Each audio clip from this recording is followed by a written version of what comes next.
Hey guys, welcome to कहानी अब तक, जहां आपको मिलेंगी सुपर कूल एनिमेटेड कहानियां जो आपको फुल ऑन एंटरटेन करेंगी और साथ में कुछ लाइफ के इंपॉर्टेंट लेसन्स भी देंगे। सो सिट बैक, रिलैक्स और एंजॉय करो नेक्स्ट लेवल स्टोरीज के साथ। पति, पत्नी और नौकरानी।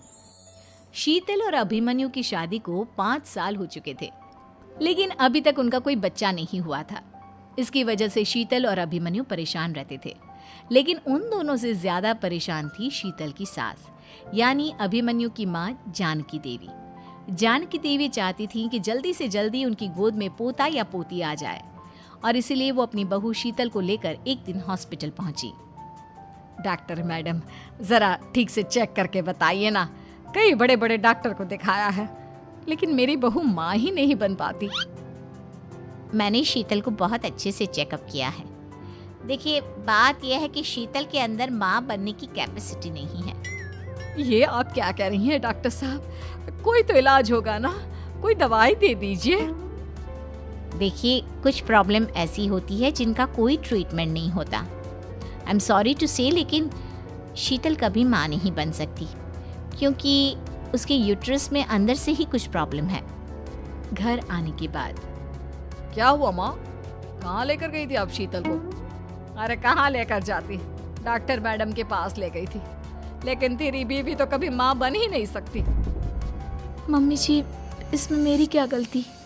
अगर अंदर से कोई प्रॉब्लम है तो उसमें मैं भी कुछ नहीं कर सकती। जानती हूँ, ये बात डॉक्टर के मुंह से सुन चुकी हूँ। अब दोबारा मेरे सामने इस बात का गाना मत गा। अरे माँ, परेशान होने की जरूरत नहीं है, हम सोचते हैं ना कुछ। अरे क्या सोचेगा तू? जब डॉक्टर कह चुका है कि तेरी बीवी माँ नहीं बन सकती, तो बता क्या सोचेगा तू? कहाँ से लाएगा बच्चा? माँ, ये तो मैं भी नहीं जानता। अभिमन्यु, क्यों ना हम अनाथ आश्रम से एक बच्चा गोद ले आए? क्या फर्क पड़ता है बच्चा हमारा हो या गोद लिया हुआ? आई बड़ी बातें बनाने वाली। क्या फर्क पड़ता है? अरे क्यों फर्क नहीं पड़ता? मुझे इस वंश को आगे बढ़ाने के लिए मेरे बेटे का खून चाहिए, किसी दूसरे का नहीं। लेकिन माँ, आप जानती हैं कि ये अब पॉसिबल नहीं है। मैं कुछ नहीं जानती। मैं किसी पराये की औलाद को इस घर में अपना पोता या पोती बन के बढ़ता हुआ नहीं देख सकती। मेरा वंश मेरे बेटे के खून से ही आगे बढ़ेगा। लेकिन मम्मी जी, ऐसा कैसे हो पाएगा? आप अच्छी तरह जानती है ना, मेरा और अभिमन्यु का बच्चा नहीं हो सकता। तो मैं अपने बेटे की दूसरी शादी करवाऊंगी, और अपनी दूसरी बीवी से ये मुझे बच्चा पैदा करके देगा। ये आप क्या कह रही हैं माँ? मैं किसी और से शादी नहीं करने वाला। मेरे रहते हुए आप अभिमन्यु की शादी किसी और से करवाएंगी? मम्मी जी, आप ऐसा कैसे कर सकती हैं? तू बस देखती जा बहू, मैं ऐसा कैसे कर सकती हूँ। कुछ दिनों के बाद, अभिमन्यु, मैंने तेरे लिए लड़की ढूंढ ली है। माँ, मैं आपको कितनी बार समझाऊं, मुझे किसी से शादी नहीं करनी है। पहले मेरी बात सुन। ये जो चमेली है ना, हमारे घर में काम करने आती है, वो तुझसे शादी करने के लिए तैयार है। मम्मी जी, आप अभिमन्यु की शादी एक नौकरानी के साथ करवाएंगी? वो इसलिए क्योंकि चमेली दिखने में बहुत खूबसूरत है, बच्चा भी सुंदर ही होगा। मम्मी जी, लेकिन एक बच्चे के लिए अपने बेटे की शादी नौकरानी के साथ करवाना, क्या ये सही है? अगर अभिमन्यु ने शादी नहीं की ना, तो मैं अपनी जान दे दूंगी। अब देख लो, अगर तुम्हें अपनी माँ की जान प्यारी है तो तुम्हें इस नौकरानी के साथ शादी करनी ही होगी। इस तरह जानकी देवी अपने बेटे अभिमन्यु की शादी नौकरानी चमेली के साथ करवा देती है। कुछ दिनों के बाद, नौकरानी से मालकिन बन के तो मजा आ गया। अब तो मैं इस घर की मालकिन हूँ। देखो, अपने आप को ज्यादा मालकिन समझने की कोशिश मत करो। एक बार तुम्हारा और अभिमन्यु का बच्चा इस दुनिया में आ जाए, उसके बाद तुम इस घर से हमेशा के लिए चली जाना। अरे जाओ जाओ, किसी और के आगे बातें बनाना। एक बच्चा तो पैदा नहीं कर सकी, बढ़िया आई। जाओ, जाकर मेरे लिए कॉफी बना कर लाओ। नौकरानी मैं हूँ या तुम? मम्मी जी, देखिए ना शीतल मुझसे किस तरह से बात कर रही है। शीतल, तुम्हें पता है ना चमेली प्रेग्नेंट है, मेरे बेटे के बच्चे की माँ बनने वाली है। वो जैसा कहती है वैसा करो। लेकिन मम्मी जी, वो मुझे नौकरों की तरह ट्रीट कर रही है। अरे तो करेगी ना, वैसे भी बहू तुम हो किस काम की? एक बच्चा तो पैदा नहीं कर सकती। जाओ अब घर के सारे काम करो और चमेली को आराम करने दो। थैंक यू मम्मी जी। भगवान आपका भला करे। आप नहीं होती तो मैं नौकरानी से महारानी कैसे बनती। देखो तुम्हें जो चाहिए सब मिलेगा, खूब खाओ पियो मजे की जिंदगी जियो, लेकिन बस मुझे एक बच्चा पैदा करके दे दो।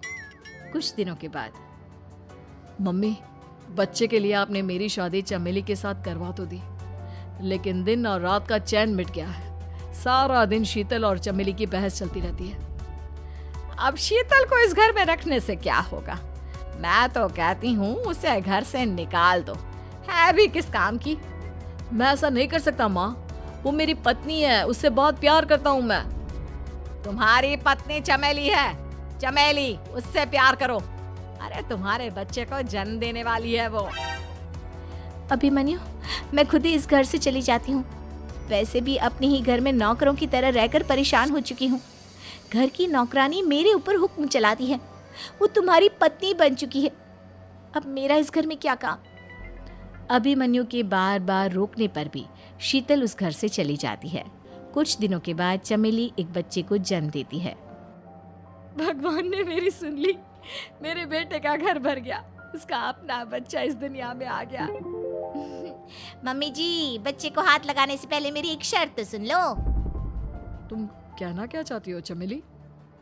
आपकी मम्मी को बहुत शौक था ना अपने पोते को खिलाने का। अब देखो, इस दुनिया में हर चीज की कोई ना कोई कीमत तो होती है।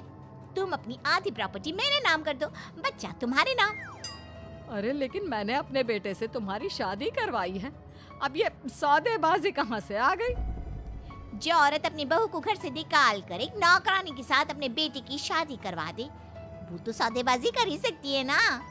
उसका कैसे भरोसा कर सकते हैं?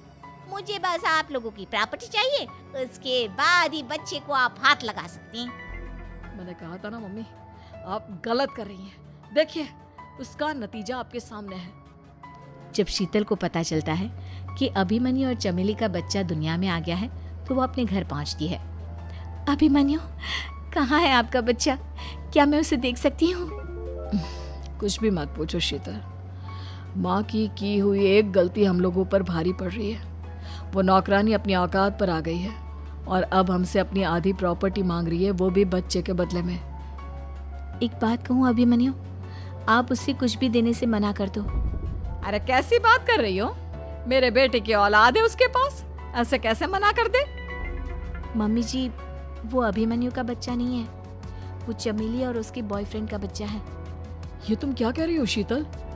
ये देखिए वीडियो, चमेली और उसका बॉयफ्रेंड आपस में बातें कर रहे हैं कि उन दोनों ने मिलकर आपको बेवकूफ़ बनाया है और अब इस बच्चे के बदले आपसे प्रॉपर्टी भी हड़प लेंगे। हे भगवान, ये मुझसे क्या हो गया? ना तो बच्चा मिला और अपने बेटे की नौकरानी के साथ शादी करवा दी सो अलग। अब क्या होगा? मुझे माफ कर दो शीतल, मेरी वजह से तुम्हें बहुत तकलीफ हुई है। अभिमन्यु, मैंने कहा ना, उस नौकरानी को उसके बच्चे सहित इस घर से बाहर निकाल दो। लगता है मेरे अभिमन्यु का बाप बनने का सपना अधूरा ही रह जाएगा। अभिमन्यु, अपनी मम्मी से कहो कि परेशान ना हो। आपको याद है एक बार हम एक IVF सेंटर गए थे, मैंने फिर से वहाँ जाकर बात की थी और आपको पता है इस बार मैं प्रेग्नेंट हूँ, क्योंकि हमने वहाँ पर प्रोसीजर करवाया था जिसकी वजह से मैं प्रेग्नेंट हो गई थी और इस बात का पता मुझे बस कुछ महीने पहले ही लगा है। हमारा बच्चा इस दुनिया में आने वाला है अभिमन्यु। मुझे माफ कर दो शीतल बहू, मुझसे बहुत बड़ी गलती हो गई। कोई बात नहीं माँ, लेकिन अब हमें उस धोखेबाज नौकरानी को इस घर से बाहर निकालना है और इस घर की मालकिन को वापस घर लाना है, वो भी अपने बच्चे के साथ।